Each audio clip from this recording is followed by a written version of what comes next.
So welcome everyone. Welcome you all who stayed online after this long day, and then also we welcome you, all of you who are joining specifically for this event. We are going to launch now the first European AI startup landscape.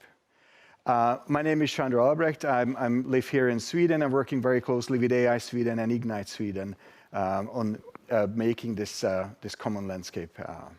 The story of the European startup landscape started last year at the Hannover Messe, where I had the honor to be on the same panel together with Andreas Hartl and Andreas Liebel.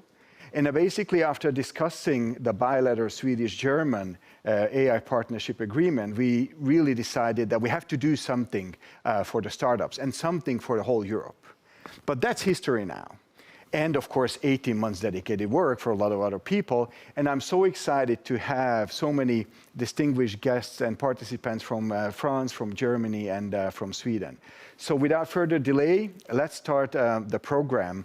And first, we are going to have a fireside chat with representatives from the different governments from Sweden, Germany, and France. Let me introduce Andreas Hartl, Head of the Division Strategy Artificial Intelligence, Data Economy and Blockchain, Federal Ministry of Economic Affairs and Energy of Germany. Marie Wall, Startup Expert, Minister of Enterprise and Innovation of Sweden.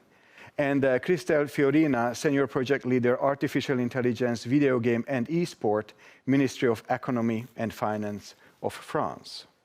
So, as we understand, as we live in it, the current revolution, the current industrial revolution is driven by ICT, and among lots of other technology areas is driven by artificial intelligence. So my question to you then, how does the government foster the adoption of AI, and how the government supports the AI startups in your country?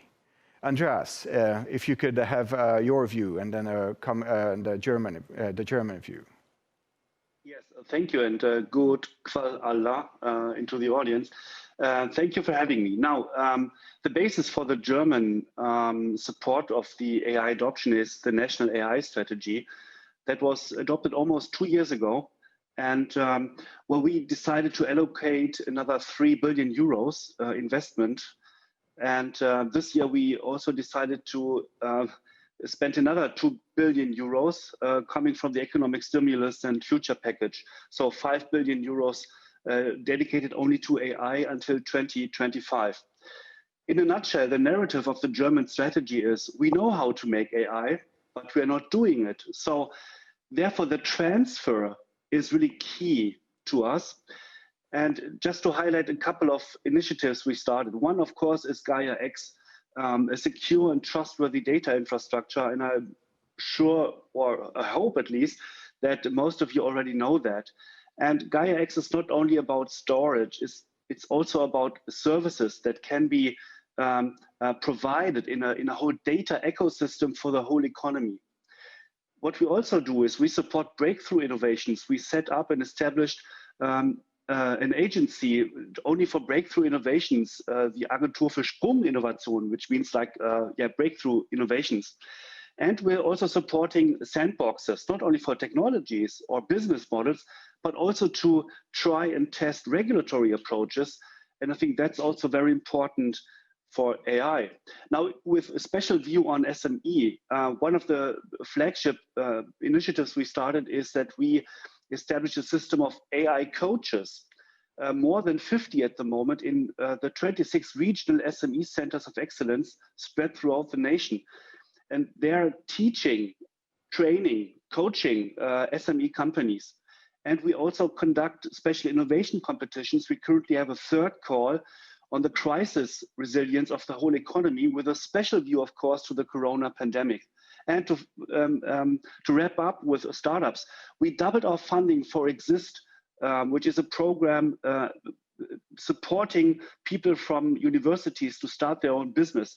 We extended our German Accelerator program with bringing startups to the US and to very interesting markets in Asia.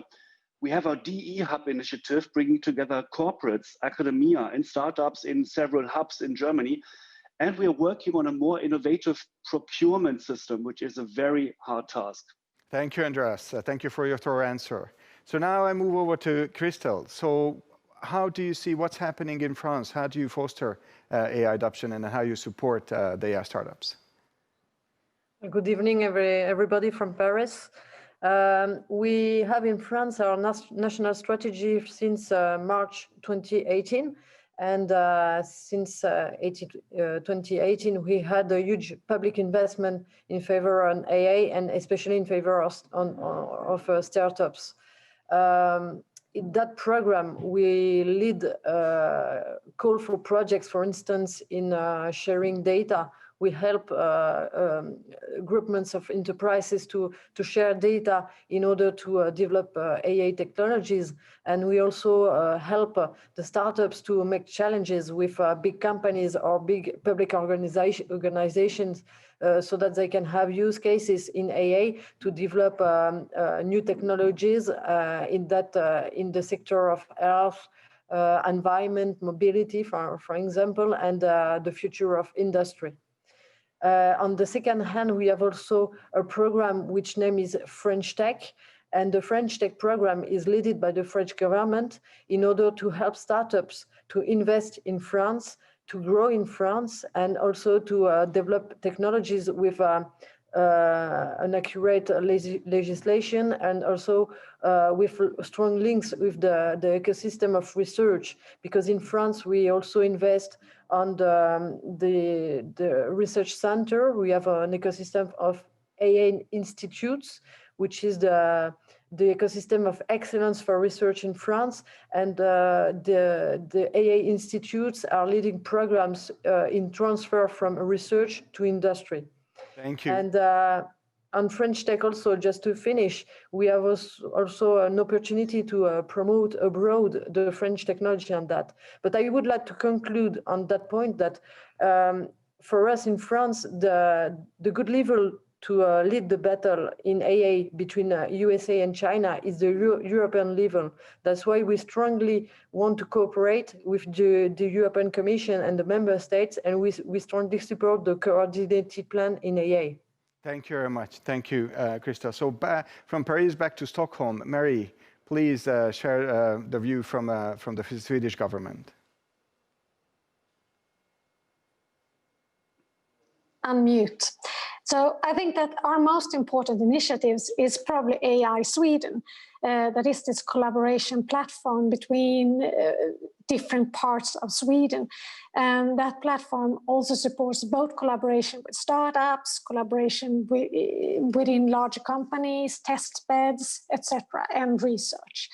Apart from that, I would say that much of the things that we do with AI is part of all the generic initiatives that we have, both when it comes to research, when it comes to policy. We have COMI that is working with policy issues that have a lot of things to do with AI, and we have collaboration programs with industry, within digitalization, and within education that also involves a lot of discussions, a lot of initiatives that is based where we try to implement AI to solve those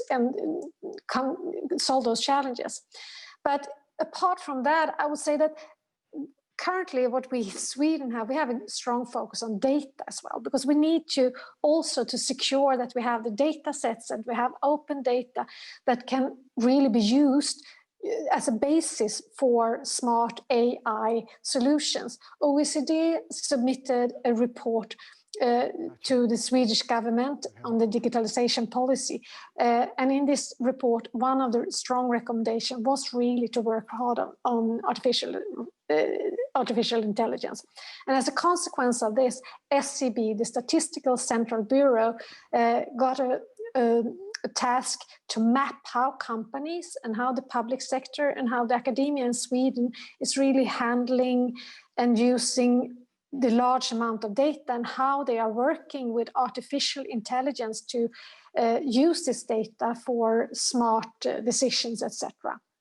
And this assignment will actually be reported at the end of this month. So I really look forward to read what they have come up with, read what they have seen. We also have it tends to develop a strategy for the focus of strategic data during 2021. And further, the National Innovation Council, that is the Innovation Council headed by our state minister, Stefan Löfven, have decided and have initiated an evaluation assignment promoting data as a strategic resource for artificial intelligence and other digital innovation. And our innovation agency, Vinnova, is also financing a lot of data labs with different themes such as space data, real estate data, medical data, and railway data. And there's a lot of different data. And the main goal of those data labs is really to be the foundation for smart innovation with AI. Thank you. So it's a combined strategy, I would say. Thank you. Thank you very much. Thank you very much, Andreas, Christian, and Marie. We have to move on due to the time constraint. Thank you very much that you attended, and then please stay with us for the rest. Because now we are moving on. I would like to really that you meet also some of the people and the organizations who are behind this common European AI startup landscape. So let me introduce Stina Lantz, Program Manager from Ignite Sweden. She's with us in the studio. Also Agneta Jakobsson, Head of Strategy Partnership AI Sweden in the studio. And online we have Dr. Andreas Liebel, Managing Director, Applied AI by Unternehmertum Germany, and Gaël Pinson, Director General Hub France AI. So I have a question first. So very, very basic question. Why is it important to have a joint AI startup landscape in Europe, Stina? Well, there's, of course, a number of answers to that question, but I think from a Swedish perspective and from a European perspective, in Sweden we're only 10 million people, okay? So in order to actually compete on the AI stage, startup-wise, we need to be together on a European level. That's basically the most important answer, I think. Great, thank you. Andreas, what is your view on this from Germany? Andreas Liebel. I think from our perspective, it's we as Applied AI, we invited a couple of startups from different countries, also from Sweden, and then we thought, why don't we have this kind of European view on startups? Why is it always kind of the national ones, as we're all Europeans? And therefore, I think it's also very important to have this spirit as kind of feeling also Europeans, building this joint ecosystem. And I think that is one of the biggest values, that it's kind of beyond the single individual context and exchanges, but it's like really seeing what we are doing in Europe. Thank you, Andreas. Gaël, from the French perspective and from Hub France AI, how do you see, why is it important to have this common landscape? Gaël? Well, the access to AI capacities is really decisive for companies to achieve digitalization and stay competitive. So, in fact, the landscape is creating a clear view of these AI capacities and giving access to them. And it has to be a European landscape, because no European country can alone produce those capacities, considering the speed of technological development and the fierce international competition. So that's why we fully support this initiative. Thank you very much. And Agneta, last but not least, for sure, AI Sweden's view and your view. It opens up so many possibilities for collaboration cross borders. And even though AI startups or startups may be very small, they play a very significant role in creating innovation and growth. So this initiative will help build a stronger and competitive Europe. Thank you very much. And now, ladies and gentlemen, the moment has arrived. So we are going to launch the first European AI startup landscape. 1, 2, 3. Woo!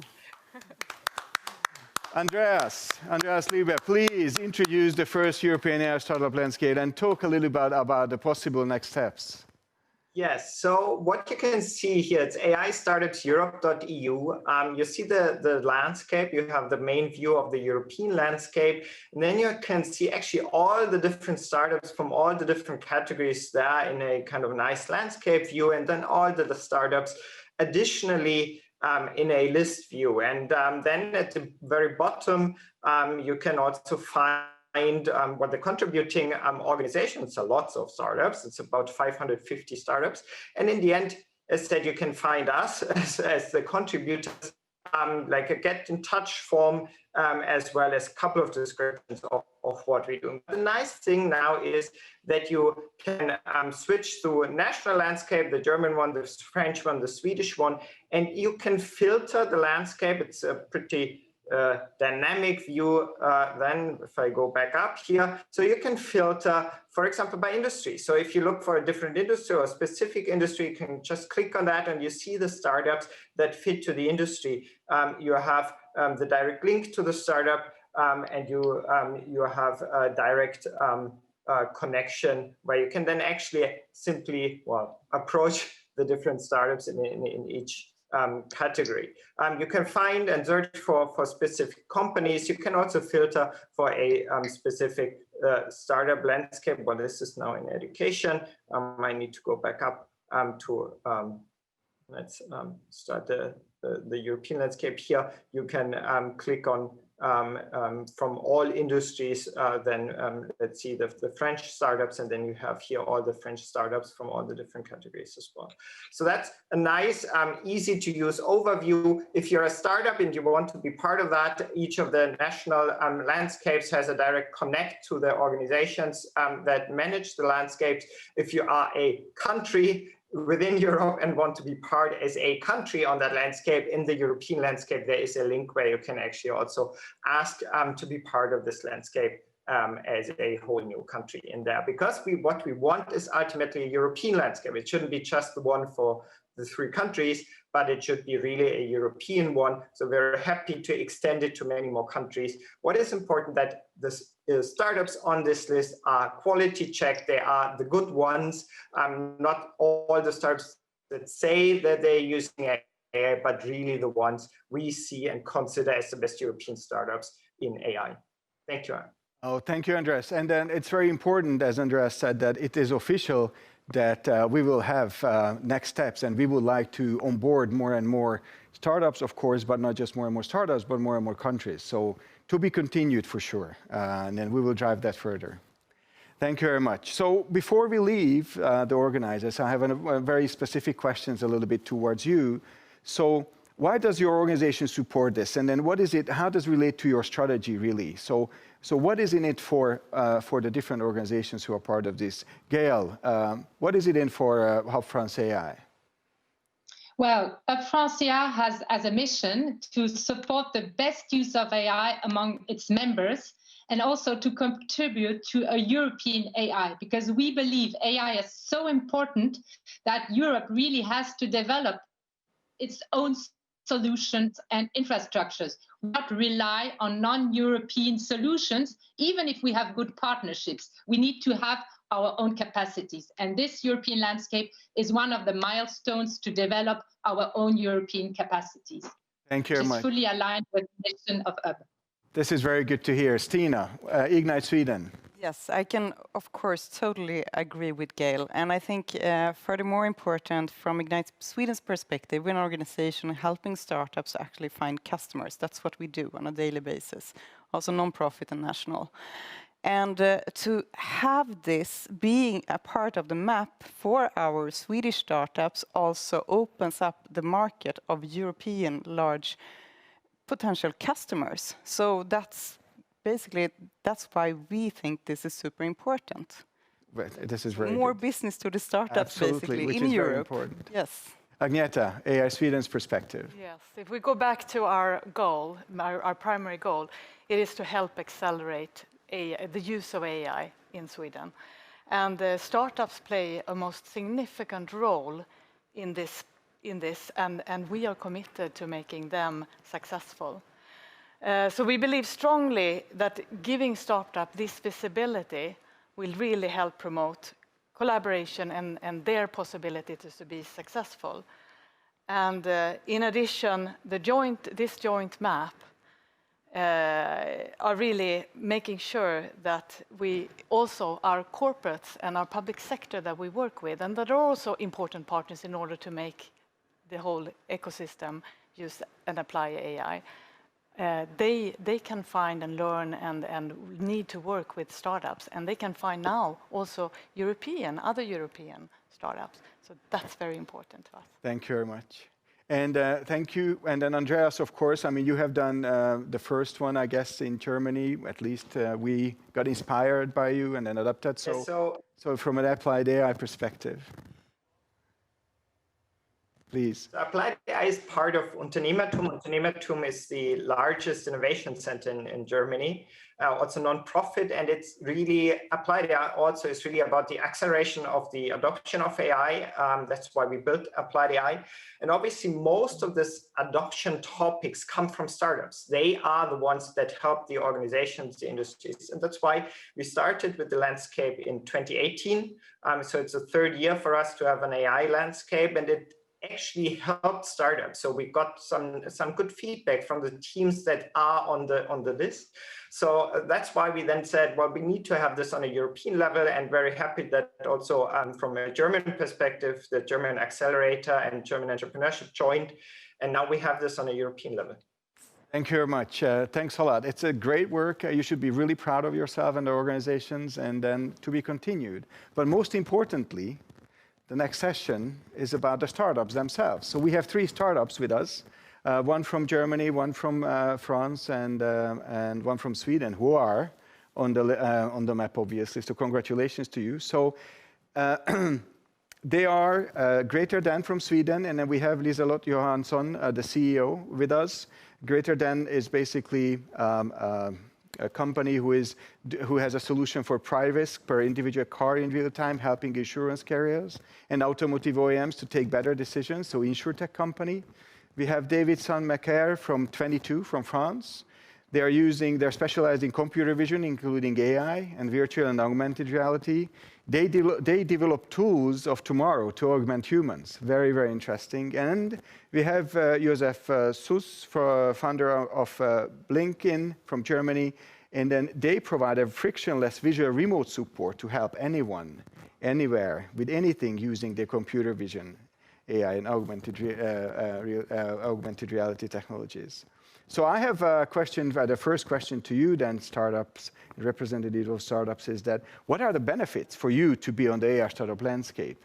Liselott, what would you say? Yeah, so hi everybody. I would say as we are today selling unique AI risk to auto insurance carrier and car manufacturers, European is like an ideal market to start with, as many of the world leading insurance carrier and car manufacturers are based here. And they like to be on the front edge, and that is a good base for us to start to work with them. And I mean, Europe is a good base to accelerate out then to Asia and US, as we have a good market to start with here. Thank you very much. David from 22, what would you say? What is the benefit for you to be on the map? Yes, hi everyone. I would say that the landscape is very huge, and I wanted to thank everyone that has been involved in this project, because the result is pretty amazing, and it's an honor to be a member of this community. For us, it means that today we have recognized company with strong values in artificial intelligence, and it's important that we share these values to have a strong community, because we need to face a global market that is increasingly competitive. We also think that it could be a good way to build long-term relationship with future partners, for example, if we want to apply together on European projects. Thank you, David. Josef from Blinkin in Germany, what would you say? What is the benefit or value for you to be on? See what the benefit will be at the end, right? But I want to maybe double down on what David said. It's about innovation, and innovation mostly can't be done alone. So in creating happy accidents, maybe, right? So I know now that David also is into computer vision, wants to move some things, wants to do some innovative things. So why not writing him right now an email and partner up, team up, and share what we can learn from each other? Right? This is fascinating. This is very good to hear. Very good to hear. So now the other side of the coin. So of course, I mean, you are on the map, but what are your expectations on the landscape? I mean, this is very important. That is, it's also, as you said, Josef, a benefit is for you. So David, what would you see? What would be your expectations on the landscape? So I would say what we escape, it's to be able to exchange directly with startups and share information on research and development aspects, and also to be able to generate opportunities together. This landscape is also a good opportunity to build up strong ethical ecosystem between European companies and startups, because we strongly believe that ethics and AI can be complementary. We can all create ethical solutions that fit with appropriate legislation. And thanks to that, we will ensure that artificial intelligence solutions will be easily adopted by company and citizens. Thank you. Joseph, now you can probably finish the sentence about your benefits in the future. Benefits, what we expect, right? Yes.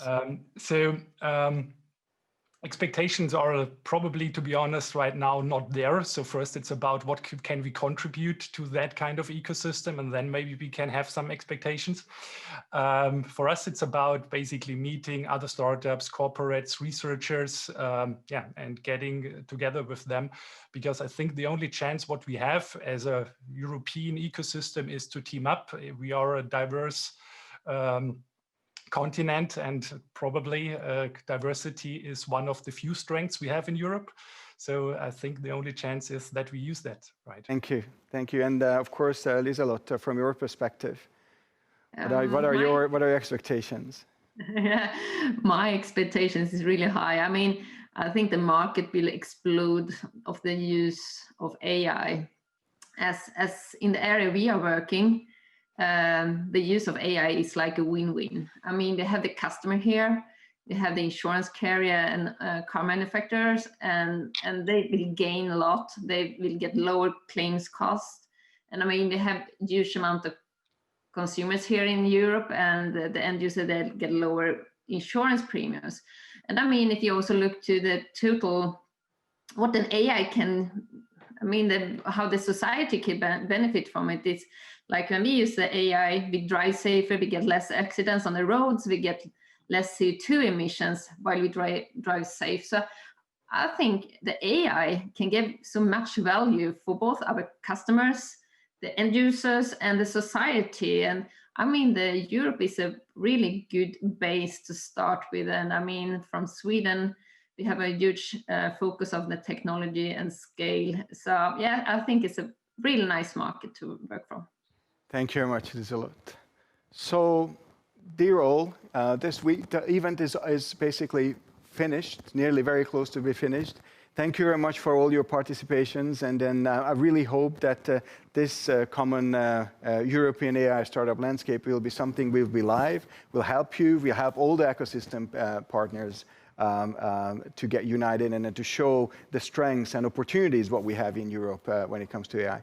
Before we wrap up 100%, we really would like to give some appreciation to some others, because it's not just us who are here in the studio or who are in the other organizations, but there's others who worked a lot in the last 18 months or so. So Samantha Warren and Alexander Waldman from Applied AI, for sure, from Germany. A big applause for them, because they really helped us to get here.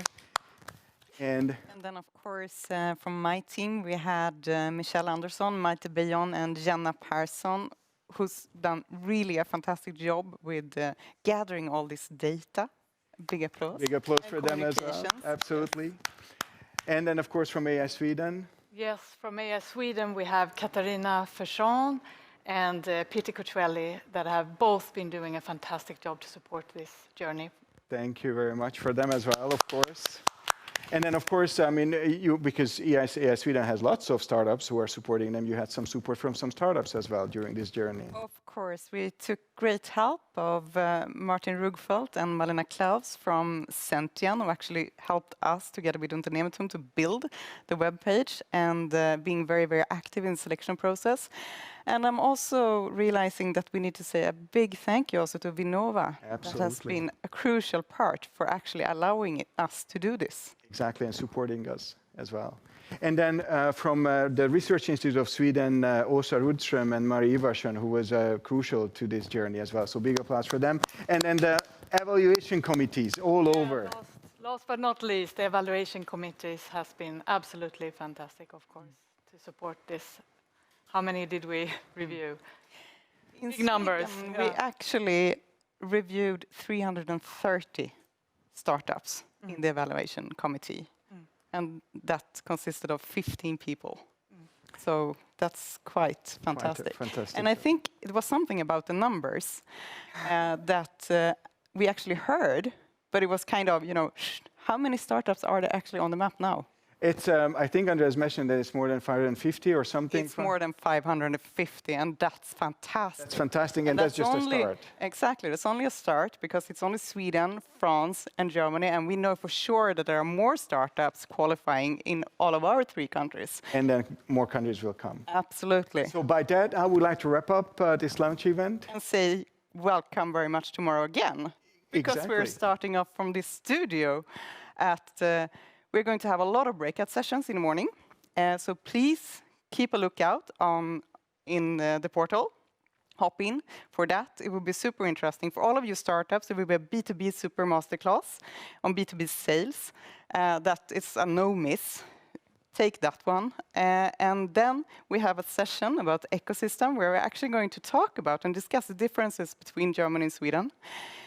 And then we have a public workshop on how to work with AI if you're public sector. I think that's really interesting and lots of best practices in that. But 2 o'clock, what happens then? Then we start off the Ignite Sweden Day, where we're going to have a full day of startup pitching and a lot of best practice case with AI startups working together with both public sector and private organizations. So that will be a 3-hour, extremely intense and inspiring session. Absolutely, and then of course this is like a hands-on training, you could say that.